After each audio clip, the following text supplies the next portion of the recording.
குல் யா இபாதியல்லதீன அஸ்ரஃபு அலா அன்ஃபுஸிஹிம் லா தக்னது மிர் ரஹ்மத்தில்லாஹ். அல்லாஹ் சொல்கிறான், வரம்பு மீறி பாவம் செய்த என் அடியார்களே. அல்லாஹ் வரம்பு மீறி பாவம் செய்தாலும் அவர்களையும் தன் அடியானாகத்தான் அழைக்கிறான். லா தக்னது மிர் ரஹ்மத்தில்லாஹ். அல்லாஹ்வுடைய அருளில் ஒருபோதும் நம்பிக்கை இழந்து விடாது. இன்னல்லாஹ யக்ஃபிரு ذுனூப ஜமீஆ. அல்லாஹ் எல்லா பாவங்களையும் நிச்சயமாக மன்னிப்பான். பாவம் செய்து விட்டேனே அல்லாஹ் மன்னிப்பானா என்ற நினைவு உன்னுடைய உள்ளத்தில் ஒருபோதும் வரக்கூடாது. ஷிர்க், இணை வைக்கக்கூடிய பாவம் தான். அல்லாஹ் மன்னிக்க மாட்டான் ஷிர்க்குடைய நிலையில் மரணித்தால். மரணத்திற்கு முன்னால் இணை வைப்பிற்கும் மன்னிப்பு உண்டு, பாவ மன்னிப்பு கேட்டால். தொழுகையை விடுதல் பெரிய குற்றம் தான், அதற்கும் மன்னிப்பு உண்டு. விபச்சாரம், இப்படி என்ன பாவத்தை செய்தாலும் மரணத்திற்கு முன்னால் வாய்ப்பு உண்டு. அல்லாஹுடைய அருளில் நம்பிக்கை இழந்து விடாதே, அல்லாஹ் என்னை மன்னிப்பானா என்று அல்லாஹ்விடத்திலே மன்னிப்பை கேட்டால் எல்லா பாவங்களுக்கும் மன்னிப்பு உண்டு. ஏன் அல்லாஹ் மன்னிப்பான்? இன்னஹு ஹுவல் கஃபூருர் ரஹீம். அவன்தான் பாவங்களை மன்னிப்பவன், அவன்தான் இரக்க குணமுடையவன்.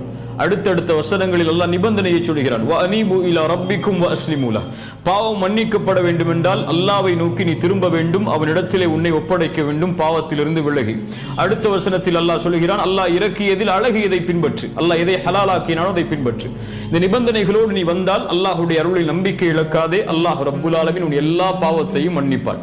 இன்றைய காலத்தில் பாவம் எல்லாம் சர்வ சாதாரணமாக மாறிவிடுகிறது.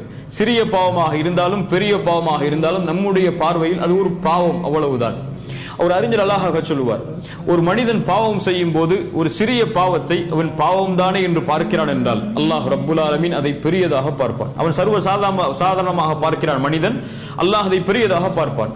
ஒரு மனிதன் சிறிய பாவத்தை செய்யும் போது கூட இது பாவம் தானே என்று பெரியதாக பார்த்து விட்டால் அல்லாஹ் அதை சிறுமையாக பார்த்து விடுவான் என்று ஒரு அறிஞர் அழகாக சொல்லுவார். ஒரு மனிதன் தொடர்ச்சியாக பாவம் செய்து கொண்டிருக்கிறான் என்றால் என்ன ஆகும்? சிறிய பாவத்தை செய்கிறான் என்றால் என்ன ஆகும்? ஒரு அறிஞர் சொல்லுவார், ஒரு இடத்திலே தண்ணீர் சொட்டுகளை வடித்தால் அந்த இடம் என்னவாகும்? முழுக்க நனைந்து விடும். அதுபோல் தான் ஒரு மனிதன் தொடர்ச்சியாக பாவம் செய்யும் போது உள்ளம் அப்படியே இருளாகிவிடும்.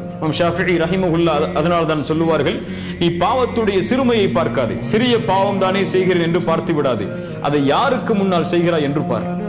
ஒரு முஃமினை பொறுத்தவரை பாவம் செய்யும் போதோ பாவம் செய்து முடித்ததற்கு பிறகோ ஒரு பாவத்தை செய்து விட்டேனே, இது எவ்வளவு பெரிய பாவம், இது என்ன செய்யும் என்றெல்லாம் அவன் நினைக்க மாட்டான். அவன் நினைப்பது இந்த பாவத்தை யாருக்கு முன்னால் செய்தேன் என்பதை பற்றி தான். அல்லாஹ் குர்ஆனிலே சொல்கிறான், வல்லதீன இதா ஃபஅலு ஃபாஹிஷா அவ் ஸலமு அன்ஃபுஸஹும் ஸக்கருல்லாஹ். முத்தகின்கள் யார், சொர்க்கவாதிகள் யார், வரம்பு மீறி பாவம் செய்து தங்களுக்கு தாங்களே அநீதம் இழைத்து அவர்கள் மானக்கேடான செயலை கூட ஒரு கால் செய்து அவர்கள் என்ன செய்வார்கள்? அந்த பாவத்தை நினைக்க மாட்டார்கள். ஸக்கருல்லாஹ், அல்லாஹ்வை நினைப்பார்கள். அல்லாஹ்விற்கு முன்னால் இதை செய்து விட்டேன் என்ற நினைவு வரும். ஃபஸ்தக்ஃபிரு லிதுனூபிஹிம், அந்த பாவத்திற்காக மன்னிப்பை தேடுவான். அல்லாஹ் கேட்கிறான், வமை யக்ஃபிரு ذுனூப இல்லல்லாஹ், அல்லாஹ்வை தவிர இந்த பாவத்தை யாரால் மன்னிக்க முடியும் என்று.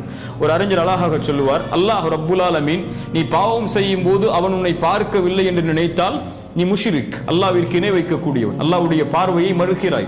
ஆனால் அல்லாஹ் ரப்புல் ஆலமீன் நீ செய்யக்கூடிய பாவத்தை பார்க்கிறான் என்று தெரிந்தும் நீ பாவம் செய்தால் அல்லாஹுவை உன்னை பார்ப்பவர்களிலேயே கடைசி தரமுடையவனாக மாற்றி விடாதே என்று ஒரு முஃமின் இதைத்தான் பயப்படுவான். ரசூலுல்லாஹி ஸல்லல்லாஹு அலைஹி வஸல்லம் ஒரு அழகிய நிகழ்வை சொன்னார்கள்.